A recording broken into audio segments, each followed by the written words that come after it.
The stats are out on Auckland's ever worsening traffic problems. Maybe after this interview, you want to sue us. It makes for grim reading. The average motorway commuter, and that's you right now, probably lost 85 hours to congestion last year, compared to 79 hours in 2017. So it went up a lot in a very short space of time. What does that mean in 2020, 2021? Bad news. Experts say it's going to get worse. Joining us now is the man responsible for all of this, Mayor of Auckland, Phil Goff. First of all, Silver Ferns.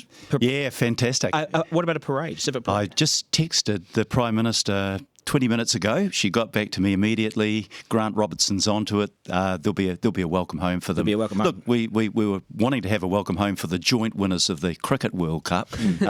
This time we've got the clear winners of the Netball Cup. So defeat for Australia. Wasn't it interesting to see that the English were supporting the Kiwis? Isn't that interesting? Yeah. Hey, so what sort of welcome home would it be? Like RTS? Oh, not too sure yet. Let's see what, as we did with the Black Caps. Let's see what they want, what suits them best. They come back. Hard, isn't it, with chaos and congestion and everything. Yeah,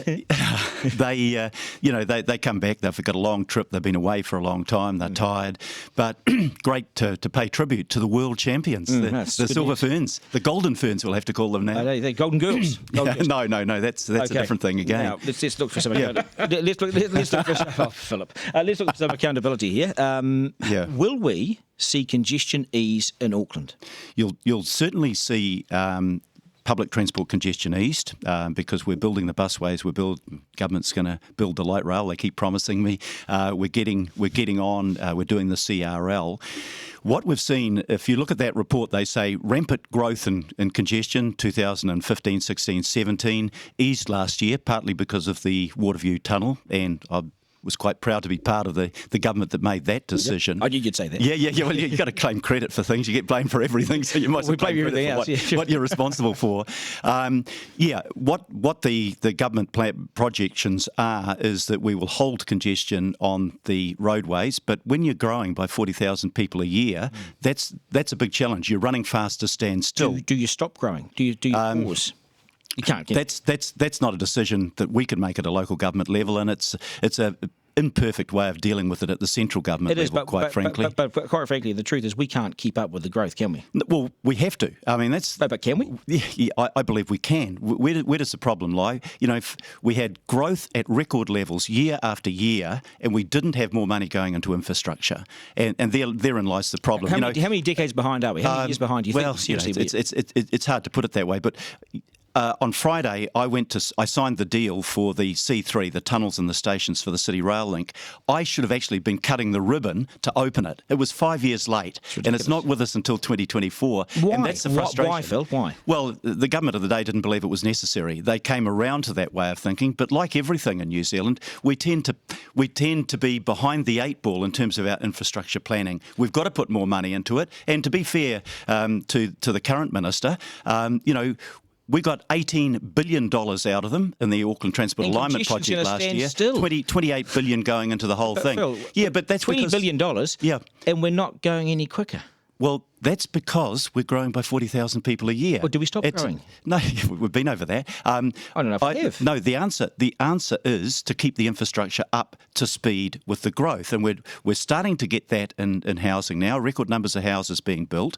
Record investment in transport infrastructure in last year's 10-year budget for transport. $28 billion plus whatever the government's going to put into light rail.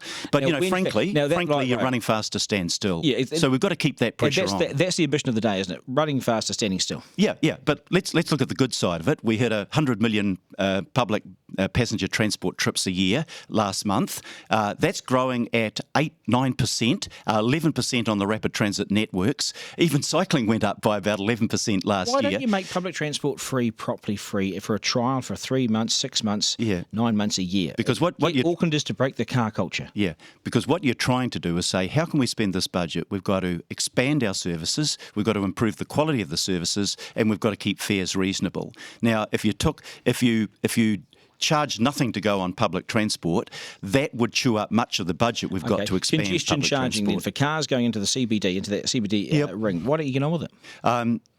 It's the work is going on to look at how to do it properly, because if you don't do it properly, it's a disaster. Cities around the world have got this, Phil. Yeah, no, but some have worked well, like Singapore and London. Some have been an absolute bloody disaster. So if you're going to do it, you've got to do it well.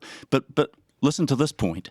if you're going to put a toll on our main motorways and arterial routes, you've got to give people decent alternative ways of getting into town. You can't toll them if they don't have an alternative to get out of their car. So I think you'll get congestion charging if we can ever get a consensus out of Parliament, which is pretty unlikely actually. But you'll get it when we've got a public transport system that copes. Okay, so congestion charging is a long way away. Well, I don't think it's a long way away. The National Party set up the study into congestion charging, and the Labor Party continued it. But, mark my words, whenever you get something coming up and there's a good answer to something, you'll find that partisanship will blow it apart, and one party will say it's a tax and spend government. Yeah, you're all good at that. The government won't do it. Two projects. The walkway across the Harbour Bridge. Yep, it's the walkway and cycleway. When is it coming? It should start, I think, the year after next. What? Let's get it right. Actually, you've got a commitment of it. You've got the money set aside for it. You've now got the planning and the design, and they've got to get on and do it, because that will be revolutionary for Auckland, connecting the North Shore and the city centre. We'll be dead by the time that thing comes. Yeah, no, you won't be. You'll be a couple of years old. Well, you got a dicky ticker as well. So well, I was speaking for you rather than me. I plan to be around for a while. I can see that. Light rail to the airport. It's not going to happen, is it? It will happen, and it's not specifically focused on the airport. First of all, it's got to be down the Dominion Road corridor. Why does it have to be down there? What corridor? Where the trams used to go, mate. You're too young to remember that. Thank you. It's good to be too young to remember it. Why do we have to put it down there? Because we've now hit bus congestion. 146 buses an hour on Simon Street. So you've got to have light rail as a quicker and more effective way of doing it. I've been up in the Gold Coast and had a look at that. When's it going to happen? Well, I keep asking the Minister of Transport that, but the answer is they will. You can't give. So you can't give a date for it. We're not funding it. The government is, sure. which I welcome, of course. Yes. It's not but coming on you can't give a date. I believe that they'll get it underway next year. Yeah, okay. They want to get it. Look, let's be fair to the government. They want to get it right. They're looking at how they're going to fund it, whether they do it through the super fund or whether they do it through more traditional ways. So next year the sod gets next year we should have the full plans and I hope the start of construction. So Goff versus Tabahiri versus Paulino. Is Banks in? John Banks going to be in? I don't know. Some people say he's a stalking horse for John Tamahiri, and that he's just putting it up, and then he'll pull out at the last moment and say he wants to endorse Tamahiri. They're both privatisers. They both want to privatise water care. John Banks sold off all our social housing, sold off the airport shares.